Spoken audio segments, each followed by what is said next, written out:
গলায় ফাঁস লাগায়া 70 হাত শিকল দিয়া বাঁধা জাহান্নামে নিক্ষেপ করো, কারণ সে আল্লাহর উপর ঈমান আনে নাই। আর এতিমদেরকে, মিসকিনদেরকে খাবারের ব্যাপারে পরস্পরকে উৎসাহিত করে নাই, নিজেও খাওয়ায় নাই, আরো একজনকে উৎসাহিত করে নাই। কিয়ামতে জাহান্নামে যারা যাবে, জাহান্নামে যাওয়ার যতগুলি কারণ থাকবে তার মধ্যে 2টি কারণ বড়। বলেন কয়টা কারণ বড়? আল্লাহ পাক বলতেছেন, জাহান্নামীদেরকে প্রশ্ন করা হবে, ইয়াতাসাআলুনা আনিল মুজরিমিন মা সালাকাকুম ফি সাকার। জাহান্নামীদেরকে প্রশ্ন করা হবে, জাহান্নামে আসছো কেন, কি অপরাধ করে আসছো? ক্বালু লাম নাকু মিনাল মুসাল্লিনা ওয়া লাম নাকু নুতঈমুল মিসকিন। তারা বলবে যে আমরা নামাজ পড়তাম না আর মিসকিনদেরকে খেতে দিতাম না। কত বড় মারাত্মক অপরাধ লক্ষ্য করুন।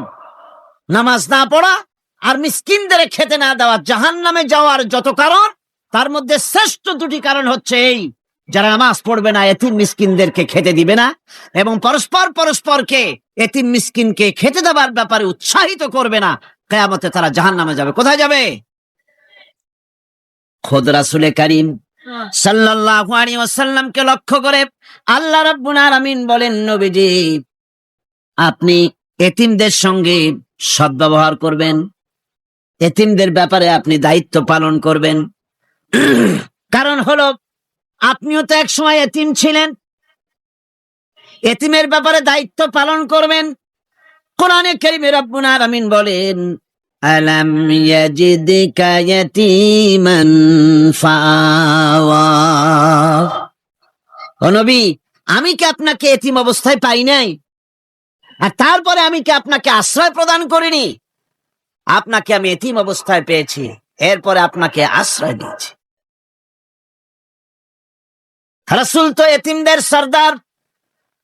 পৃথিবীর কোন এতিম যেন বলতে না পারে, নবীজি আমার ব্যাপারে কি বলবেন, আমি তো এতিম মানুষ, আর তিনি আমার ব্যাপারে কিভাবে আমার দরদ বুঝবেন। নবীজিকে আল্লাহ পাক কেমন এতিম বানালেন, সমস্ত দুনিয়ার এতিমদের সর্দার বানালেন।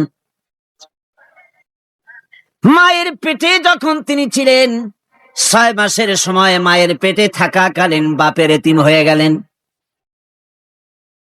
যখন প্রসব বেদনা শুরু হয়েছে মায়ের, দুনিয়ায় যখন তিনি আসবেন, হযরতে আমেনা ঘরের ভিতরে বসে তার অবস্থাটা কি? এই সন্তান পৃথিবীতে আসতে পরে যিনি সবচাইতে বেশি খুশি হবেন, তিনি তো আজ দুনিয়ায় নাই। মনের ভিতরে কত কষ্ট। আল্লাহ রাব্বুল আলামিন তার হাবিবকে দুনিয়া আনলেন।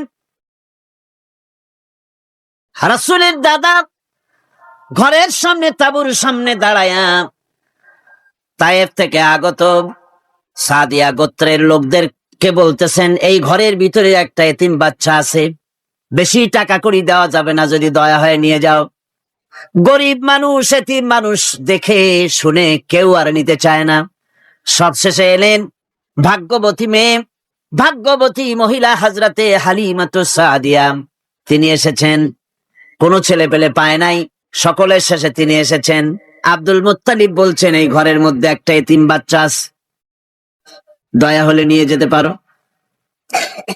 তিনি স্বামীর সঙ্গে পরামর্শ করলেন, এরপরে বললেন, যদি দেখতে অন্তত ভালো হয়, মন যদি ভালো লাগে নিয়ে যাব, একেবারে খালি হাতে ফিরে যাওয়ার চাইতে তো ভালো। হযরতে হালিমা বলেন, আমি ঘরের মধ্যে প্রবেশ করলাম, মা আমিনার কোল থেকে শিশু মুহাম্মদ সাল্লাল্লাহু আলাইহি সাল্লামকে যখন আমি কোলে নিলাম, আমি হুজুরের চেহারার দিকে নজর করে দেখলাম, আমার কাছে মনে হলো যেন পূর্ণিমার চাঁদটা আমার কোলে ধরা দিয়েছে।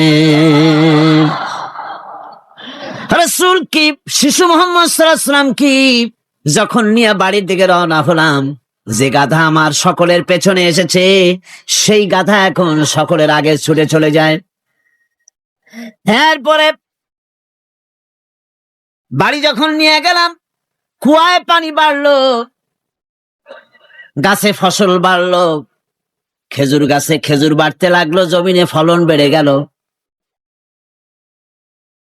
রাসূলের দুধ বোন সাইমা রাসূলকে নিয়ে মুহাম্মদ সাল্লাল্লাহু আলাইহি সাল্লাম তাকে দোলনা নিয়ে দোল দিতেছে। কি আশ্চর্য অবস্থা! সাইমা তাকে দোল দিচ্ছে আর বলতেছে, বেঁচে থাকুক মুহাম্মদ সাল্লাল্লাহু আলাইহি ওয়াসাল্লাম, সে দীর্ঘজীবী হোক। কবি লিখতেছেন কি আশ্চর্য কথা! বেদুইন বালিকা কারে নিয়ে দোল দেয় সে কি তা জানে? বিশ্বনবী মুহাম্মদ রাসূলুল্লাহ সাল্লাল্লাহু আলাইহি ওয়াসাল্লাম এভাবে এতিম অবস্থায় জীবন তার শুরু হলো। যখন তিনি ফিরে এলেন 6 বছর বয়সের সময়, যখন মায়ের কাছে তিনি ফিরে এসেছেন, প্রতিদিন তিনি খেলা দেখতে যান ময়দানে। ইতিহাসের মধ্যে লেখা হয়েছে মা প্রতিদিন সন্ধ্যার সময় তাকে ফিরে পান। আজকে সন্ধ্যা হয়ে গেছে, শিশু মুহাম্মদ সাল্লাল্লাহু আলাইহি সাল্লাম বাড়ি ফেরেন না। কারণ কি? কেন বাড়ি ফেরে না? সন্ধ্যার দিকে তিনি চলে গিয়েছেন পাহাড়িয়া ময়দানে, যে দেখেন ধুধু করতেছে চতুর্দিকে, সন্ধ্যা হয়ে গেছে, অন্ধকার হয়ে গেছে, কোনো ছেলে পেলে নাই, কেউ নাই। পাহাড়ের পাদদেশে বসে শিশু মুহাম্মদ সাল্লাল্লাহু আলাইহি সাল্লাম কাঁদতেছেন। মা প্রশ্ন করলেন, বাবারে, সন্ধ্যা উত্তীর্ণ হয়ে গেল, কেন একা একা বসে বসে কাঁদো? তিনি বলছেন, মাজি, আজ কদিন খেলা দেখতে আসলাম ময়দানে, প্রতিদিন দেখি যখন সন্ধ্যা হয়ে যায় মুরব্বী শ্রেণীর কিছু লোক আসে, ছেলেকে নাম ধরে ডাক দেয়, ছেলেরা দৌড়ে তারা বাবার কাছে চলে যায়, আর বাবা ছেলেকে কোলে নিয়ে মুখে চুমা দিয়ে বাড়ির দিকে নিয়ে যায়। আমি আজ কদিন পর্যন্ত এই ময়দানে এলাম, কোনদিন সন্ধ্যা বেলায় তো কেউ এসে আমাকে মুহাম্মদ বলে একটা ডাক দিল না। আমার আব্বা কি নাই? আল্লাহ রাব্বুল আলামিন বলেন, আলাম ইয়াজিদকা ইয়াতীমান ফাআওয়া। এরকম এতিম অবস্থায় পেয়ে আমি কি আপনাকে আশ্রয় দেই নাই? আপনাকে আমি পেয়েছি এতিম অবস্থায়, এরপরে আমি আপনারে আশ্রয় দিলাম। ওয়া ওয়াজাদাকা দাল্লান ফাহাদা। এরপরে আমি আপনাকে পথ হারা পেলাম, আমি আপনাকে পথের দিশা দিয়া দিলাম। ওয়া ওয়াজাদাকা আইলান ফাআগনা। এরপরে আমি আপনাকে দরিদ্র অবস্থায় পেয়েছি, তারপরে আমি আপনার দারিদ্র মুক্ত করেছি আপনাকে। সুতরাং ফাআম্মাল ইয়াতীমা ফালা তাকহার ওয়া আম্মাস সাইলা ফালা তানহার ওয়া আম্মা বিনি'মাতি রাব্বিকা ফাহাদ্দিস। সুতরাং ও নবী, এতিমের প্রতি নির্মম ব্যবহার করো না, এতিমের প্রতি ভালো ব্যবহার করো, নির্মমতা দেখাইও না। আর ভিক্ষুককে ধমক দিও না, রূঢ়তা দেখিও না, আর আল্লাহর নিয়ামতের প্রশংসা করো। বহুত মানুষ আছে এতিমরে গলায় ধাক্কা দেয়। মানুষ যখন ভিক্ষা নিতে আসে, গরিব মানুষ ভিক্ষা চাইতে আসছে, আমি আত্মাহিত জানো, দোয়া কুনুত জানো, বাড়ি যেয়ে কাজ করবা, এই সব আজে বাজে কথা বলিয়া ভিক্ষা দেয় না। সাইলকে ধমক দিতে রাসূল করিম সাল্লাল্লাহু আলাইহি ওয়াসাল্লাম নিষেধ করেছেন, সাইলকে ধমক দিও না। গাড়িতে বসে যাচ্ছেন সাহেব, ট্রাফিক মোড়ে যখন সিগন্যাল জ্বললো, গাড়িগুলি দাঁড়ায় গেল, ফকির এসেছে, হাত নাই পাও নাই, বুড়া মানুষ, একটা পয়সা বার করে না। আবার এই মানুষটি ওই ফকিরকে ধমক দিয়া বার করে দিল। এরপরে এই লোকটি যখন কোন মাজারের কাছে পৌঁছে গেল, 500 টাকার কড়কড়ে নোটটা ফেলে দিল। বলেন টাকা দরকার কার? মরা মানুষের না জিন্দা মানুষের? কার দরকার? যার টাকা দরকার ছিল তারে দেওয়া হলো না, যার দরকার নাই তারে দেওয়া হলো। এরপরে লোকটা না খেয়ে যখন মারা গেল, পথের ফকির, রাস্তার ফকির, না খেয়ে মারা গেছে। এরপরে তার কাফনের কাপড় নাই, লোকটাকে রাস্তার উপরে শোয়া একটা ছেঁড়া কাপড় দিয়ে ঢেকে রেখেছে।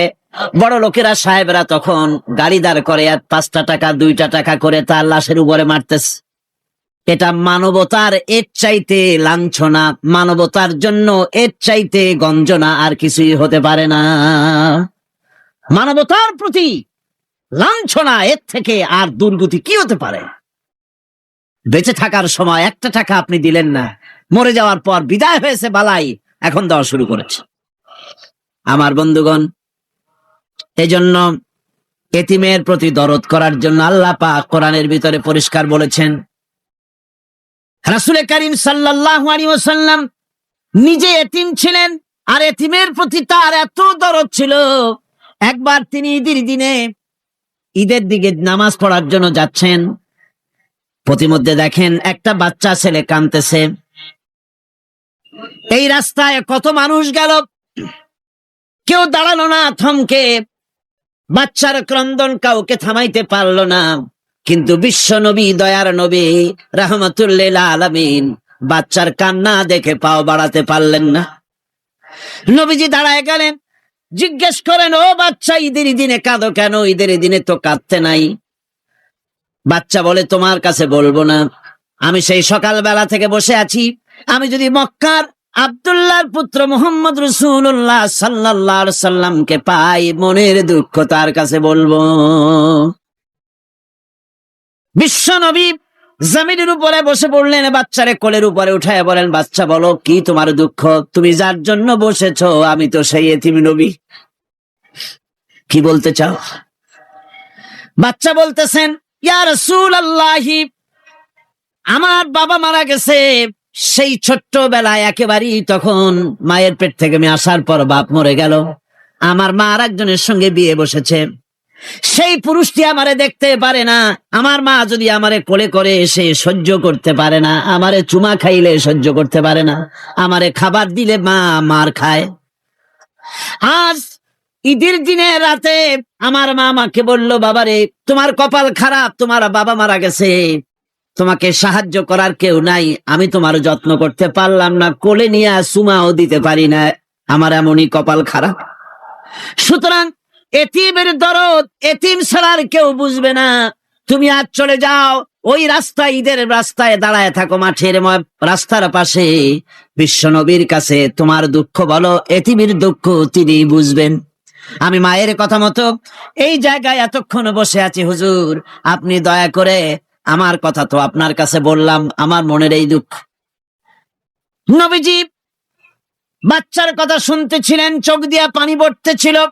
বাচ্চাকে বুকের সঙ্গে জড়িয়ে ধরে নবীজি বলেন, ও এতিম, মুহাম্মদ সাল্লাল্লাহু আলাইহি ওয়াসাল্লাম যদি তোমার পিতা হন আর হযরতে আয়েশা যদি তোমার মা হয়ে যায়, বলো তোমার মনের দুঃখ মেটে নাকি?